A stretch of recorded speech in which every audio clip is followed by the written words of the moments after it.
As I've tried to tell this dummy, I don't even like to do this because I have no illusions of grandeur as a raconteur. You can get into the hotel. We'll let the public reaction be our judge. John, I tell you, I want to point out to you, John. John may not have heard this.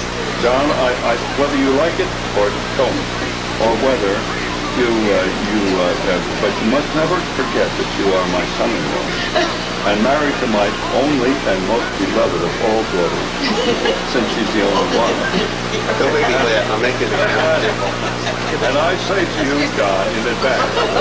Stop it! I'm laughing. I say in advance, if you do not laugh with a loud guffaw, and show that you appreciate the humor of the joke, I need to try. You all will never get another free meal in my house for that. What was that, pompous?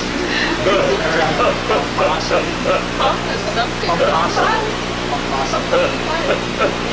Anyhow, these are two Irishmen coming from, as you might expect, and the only place from the old side. And they arrived in New York City in the summertime, than which there isn't anything more humid and miserable possible. They came on steerage. They don't even have it anymore, but they did at that time. David doesn't know that steerage has nothing to do with driving a car, but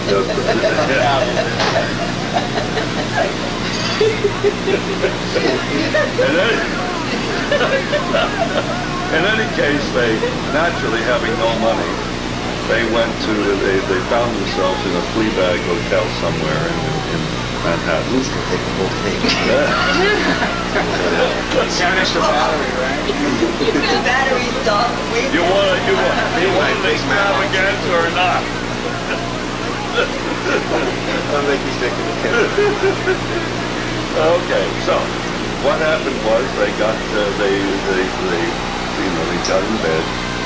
And it was... Is this a different story? No. They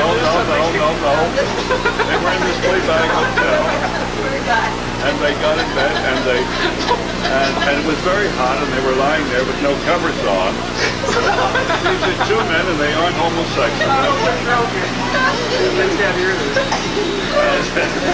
You sillies. That's what I've always said about Irish. I'd say it's terrible. Uncut. We're never going to get through this. And so they tried to lie there, and then it was so hot they flung the window up. No screen in the window. They didn't know that because they don't have any screens in Ireland either. And so they're lying there, and all of a sudden, like that, the mosquitoes came, and they started to bite the hell out of them. They bit their legs, they bit their arms, they bit their faces, and so finally they couldn't stand that. They got under the sheets. Helen is convulsed. I don't know why. I'm only telling you a very serious story about a couple of poor Irishmen that arrived in the United States with no money. And so they're under there, and the mosquitoes are buzzing around, all kinds of things, and doing a lot of diving down on their ears and everything. And then there came into the room a whole bunch of lightning bugs.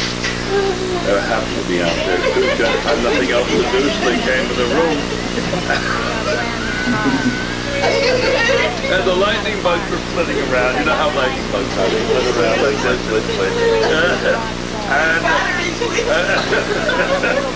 And the mic turned to Pat and he said, "It's no use.